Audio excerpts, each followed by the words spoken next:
اعوذ باللہ من الشیطان الرجیم بسم اللہ الرحمن الرحیم اللہم صلی علی سیدنا محمد معدن الجود والکرم وآلہ وسلم۔ سامعین و ناظرین اکرام، السلام علیکم ورحمۃ اللہ وبرکاتہ۔ آج کا ہمارا موضوع یہ ہے کہ ہم اپنے اللہ کو کیسے پہچانیں گے۔ دیکھیں، اللہ کی پہچان تو نہایت ضروری ہے، کیونکہ اللہ تعالیٰ کو اگر ہم نے پہچانا نہیں تو آپ یقین جانیں کہ آپ زندگی میں ناکام رہیں گے۔ اپنے خالق، اپنے مالک، اپنے رب ہی سے آپ کو آپ نے بھلائے رکھا اور اس سے رابطہ نہ کیا تو پھر آپ بڑے نقصان میں رہیں گے۔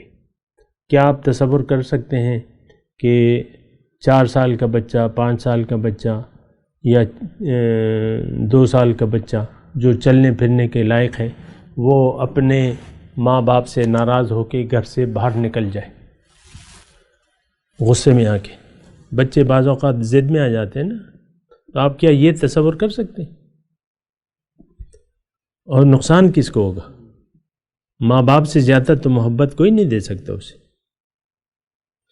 تو اللہ تعالیٰ کو تو ہم سے پیار ہے، ہم اپنے جو چاہنے والا رب ہے اسی سے ہم ناراض ہو کے زندگی گزارنا شروع کر دیں، اسی کو ہم اگنور کر کے زندگی گزارنا شروع کر دیں، اسی کو ہم نے اگر بھلا کے زندگی گزارنا چاہی تو یہ بہت بڑے نقصان کا سودا ہے۔ اور ایسا ہے، یہ معاشرہ جس میں ہم رہ رہے ہیں یہ لگتا یوں ہی ہے کہ یہ اپنے رب سے ناراض ہے، اور رب سے اسے کوئی خاص رغبت نہیں ہے۔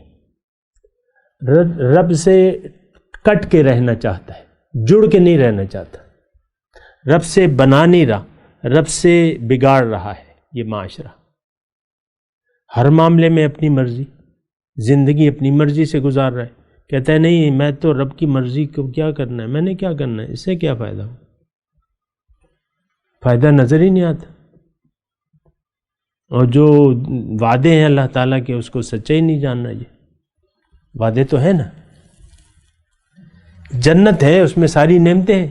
اب جنت کی جو نعمتیں سمجھ میں آ گئی ہیں وہ مثال کے طور پہ بیان کر دی گئی، لیکن جو اصل نعمت ہے ولدینا مزید ہے، اس کے الفاظ میں لہم فیہا ما یشاؤون ولدینا مزید، ان کے لیے جنت میں وہ ہوگا جو وہ چاہیں گے، اور ہمارے پاس تو کچھ اور بھی ہے۔ تو اب اس کی تو تفصیل نہیں ہو سکتی۔ وہ کوئی انگور اور انار اور سیب تو نہیں ہے، یہ نام لیے گئے نا جنت کے میووں کے، یعنی وہ یہ چیزیں تو نہیں ہیں۔ یہ بھی مثال ہے، لیکن اس کی تو مثال بھی نہیں، لا مثال لہو، اس کی کوئی مثال ہی نہیں ہے۔ لا شریک لہو ولا ضد لہو ولا نظیر لہو ولا مثال لہ، اس کی نہ کوئی ضد ہے۔ ضد سے پہچانا جاتا ہے نا، روشنی ہے، اندھیرے سے پہچانیں گے ہم، لیکن اس کی نہ تو کوئی ضد ہے، نہ مثال ہے، نہ اس کی کوئی نظیر ہے، نہ اس کا کچھ ثانی ہے، تو اس کی تو کچھ نہیں ہے۔ وہ تو وہیں پتہ چلے گا کہ کیا ہے۔ بہرحال یہ آج کا معاشرہ ایسا لگتا ہے کہ یہ رب سے کٹ کے جینا چاہتا ہے، رب سے جوڑنا نہیں چاہتا۔ آپ دیکھ لیں معاشرہ ایسا جو رب، یعنی ایسا ایک ذہن ایسا بنائے، اور ہم اپنے بچوں کا بھی ایسے ہی ذہن بنا رہے ہیں۔ کیا ہے، یہی بچے پھر بڑے ہو کے بوڑھے ہو جاتے ہیں۔ ہمارے بڑوں کو بھی نہیں پتہ، ہمارے بڑے بھی رب سے کٹے ہوئے، انہوں نے خود ہی کٹے ہوئے تھے تو ہمیں کیسے جوڑتے، ہمیں کیسے بتاتے؟ وہ خود ہی کٹے ہوئے تھے۔ پھر ان کو بھی رب سے جوڑنے میں کوئی مزہ نہیں آ رہا تھا، کچھ لگ نہیں رہا تھا، اور ہمیں بھی کچھ نہیں لگ رہا۔ ہم تو دنیا والوں سے جوڑ کے دنیا سے جڑنا چاہتے ہیں۔ بڑا پیسہ، بڑا عہدہ، یہ گریڈوں کی دوڑ ہوتی ہے کہ نہیں ہوتی؟ گریڈ یہ 18 ہے، اگلے سال 19 ہو جائے گا، اور پھر گریڈ 25 ہوگا، 3 اسٹار لگے ہیں، ایک چاند ستارہ لگ جائے، یہ خواہش ہوتی ہے کہ نہیں ہوتی؟ ایک چاند ستارہ میں نے خود سنا ہے، 3 ستارے تھے نا کسی کے، کہتا ہے اگلے سال جو ہے وہ چاند ستارہ لگ جائے گا، میجری نا، ایک میجری لگ جائے گی۔ تو یہ دنیا سے دنیا ہمیں پسند ہے، اس سے جڑنا چاہتے ہیں، اس کے قریب ہونا چاہتے ہیں۔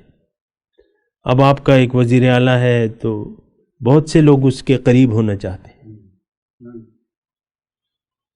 اور پھر جو چوتھا پانچواں آدمی ہے وہ کہتا ہے یار اس سے ملو، اس کا وزیر اعلیٰ دوست ہے، وہ خاص آدمی ہے وزیر اعلیٰ کا۔ تو یہ دیکھیں یہ غلطیاں ہیں، یہ ہماری دیکھیں جو بنیادی ایک دھوکہ ہم کھا جاتے ہیں نا زندگی گزارنے سے پہلے، ایک بنیادی دھوکہ کہ ما سوی اللہ کا دھوکہ ہمیں ہو جاتا ہے۔ اب ما سوی اللہ میں بہت سی چیزیں، اس میں پیسہ بھی ہے، ظاہر بھی ہے، ظاہری چیزیں بھی ہیں، یہ ما سوی اللہ ہے۔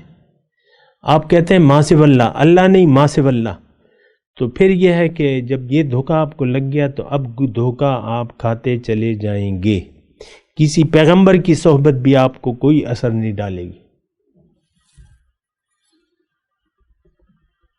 پیغمبر، ان کی صحبت میں بھی ایسے لوگ تھے جو اللہ سے کٹے رہنا چاہتے تھے، جو جڑنا نہیں چاہتے تھے، تو وہ 300 کی تعداد میں تو جنگ احد میں عین جنگ کے وقت حضور کا ساتھ چھوڑ کے چلے گئے۔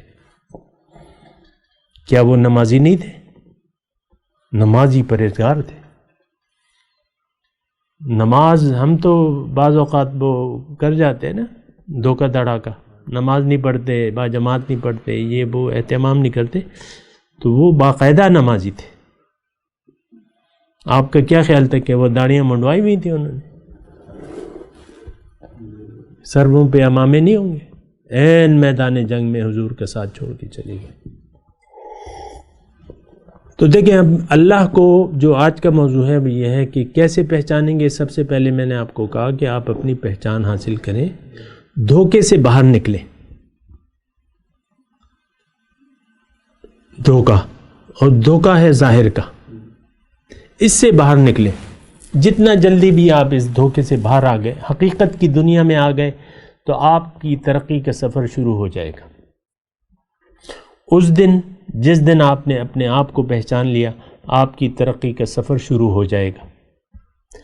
جب تک آپ اس ظاہر کے دھوکے میں رہیں گے، عام طور پہ تو یہ ہوتا ہے کہ اس دھوکے میں ہم ہیں اور رہنا چاہتے ہیں، یار یہ تو بڑی مشکل باتیں کہہ رہا ہے، یہ تو ہم کٹ کے رہ جائیں گے، معاشرے سے کٹ کے رہ جائیں گے، اور ابھی تو ہماری مزوں کے دن ہیں، نوجوان کہتے ہیں نا ابھی تو مزوں کے دن ہیں ہمارے، ابھی تو کچھ عرصہ کٹ کے رہیں، پھر دیکھیں گے جب بوڑھے ہوتے ہیں تو دل جو ہے پتھر ہو چکا ہوتا ہے، پھر سمجھ میں نہیں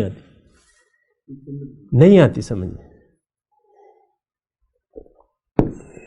وہ منافقین تھے نا حضور کی صحبت میں، وَمِنْهُمْ مَنْ يَنْظُرُ إِلَيْكَ وَمِنْهُمْ مَنْ يَسْتَمِعُونَ إِلَيْكَ، بعض ایسے ہیں جو آپ کی بات سنتے ہیں لیکن ان کے دل پر پردہ ہے۔ تو حضور کی صلی اللہ علیہ وسلم ان کی بات کا اثر نہیں ہے، تو پھر ہمہ شمہ کس حیثیت میں ہے؟